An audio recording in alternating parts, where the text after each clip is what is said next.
Ja, vi har om unges tilslutning til den danske folkekirke, og vores målgruppe det er 13-18-årige. Oplever I stor tilslutning blandt unge? Om vi har det her? Ja. Ikke særlig stor. Nej. Altså, jeg tror på landet er det i det hele set ikke særlig stor tilslutning den aldersgruppe. Ved du hvorfor? Altså man kan sige, der ligger jo en skole lige tæt ved. Ja, men skolen slutter efter 9. klasse. Ja. Og så rejser folk væk. Det er rigtigt. Det er rigtig mange, de går væk faktisk. Og ja, så er det jo næsten en tradition desværre for, at man stopper efter konfirmation med at komme til kirke. Ja. Det er også lidt træls. Men det har det været i mange, mange år her nu. Laver I nogle tiltag for eksempel at få fat i unge mennesker efter konfirmationen? Eller? Altså ikke her i Søring Kirke i hvert fald. Vi har nogle tilbud på provstiområdet. Du kender til andre? Ja, altså i Thisted og i Thisted Provsti, der har vi for eksempel nogle ungdomsgudstjenester, som specielt er beregnet til unge mennesker i den aldersgruppe. Ved du, om der er stor tilslutning til? Det er der faktisk, ja. Det er der. Men det er også konfirmander, de bliver inviteret til det. Ja. Og så lærer de det at kende. Og der er mange, der synes, det er en sjov måde at gå på kirke. Ja. I kirke. Men du kan godt genkende til, at landområderne, der er problemer med at få unge. Ja, det er selvfølgelig. Det er også lidt svært, for der er også mange konkurrenter. Altså, der er idrætsforeninger og andre ting, som tiltrækker. Og så er der selvfølgelig også nogle gange lang køretur for dem. Altså, i Søring har vi så lidt af en centrum, men jeg er også præst i Skjøjborg, i Torsted og i Kallerup. Ja. Og hvis jeg tilbyder noget for de unge mennesker, så skal de komme derhen på en måde. Og de kan jo ikke alle cykle, og de er ikke i den aldersgruppe, hvor de har selvkørekort. Så det er svært for dem at komme nogle gange også. Tror du, det kan være muligt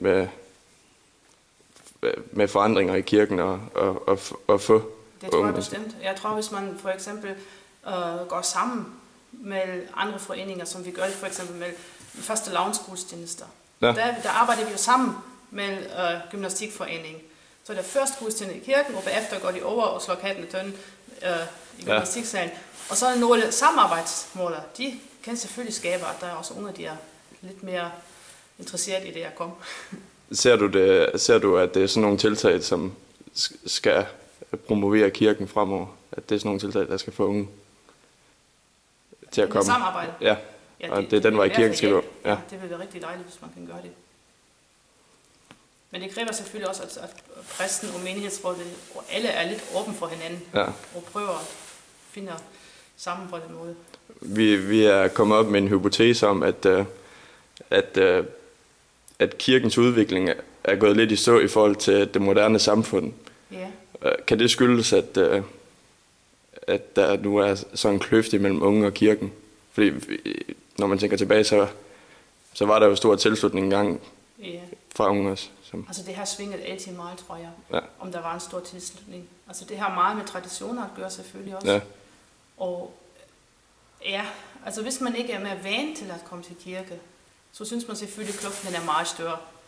Og her på landet, altså især i de små landsbyer, der er det meget mere sådan, at forældrene også hjælper de unge til at komme til kirken.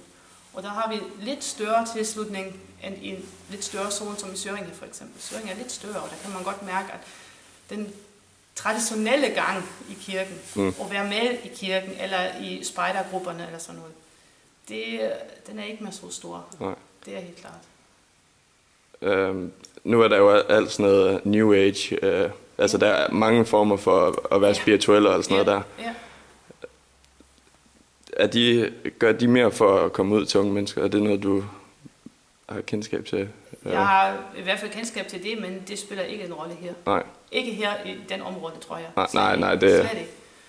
Men selvfølgelig er det noget, altså vi lever jo i en tid, hvor alle, især de unge, kigger på internettet og snakker om det og læser om det. Så det kan være også, at de er inspireret af det. Gør I noget på internettet, for eksempel? Er I kommet ud der? Vi er i gang.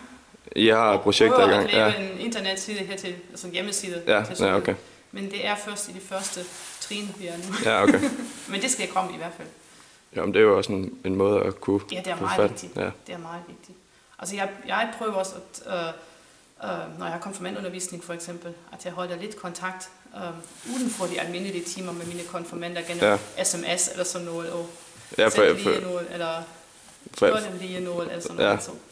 For jeg kan da huske, da jeg skulle konfirmeres, der skulle vi i kirke 10 gange, inden vi kunne blive konfirmeret. Ja. Og jeg følte det mere som tvang, der... Men altså, du prøver at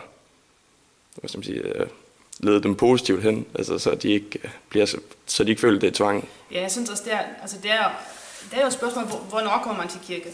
Ja. Altså, det er ikke hver gudstjeneste, det er det samme som søndagen før eller søndagen efter. Der er gudstjenester, som er meget velegnet til de unge for eksempel at komme, og der er gudstjenester, som er meget afskrækkende. Det er helt klart. Ja.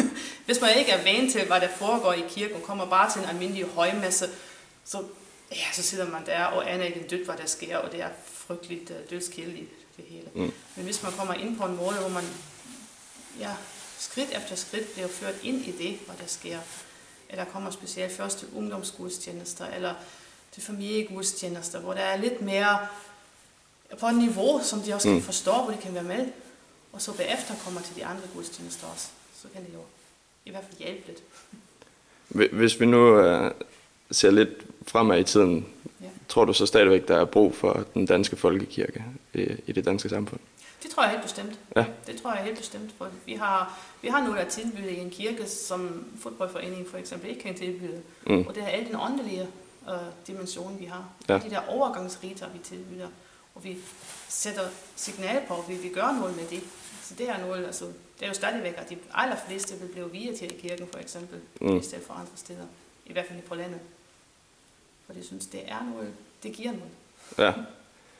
Jo, men altså, hvad kan man sige? Nu tabte jeg den lige. Vi står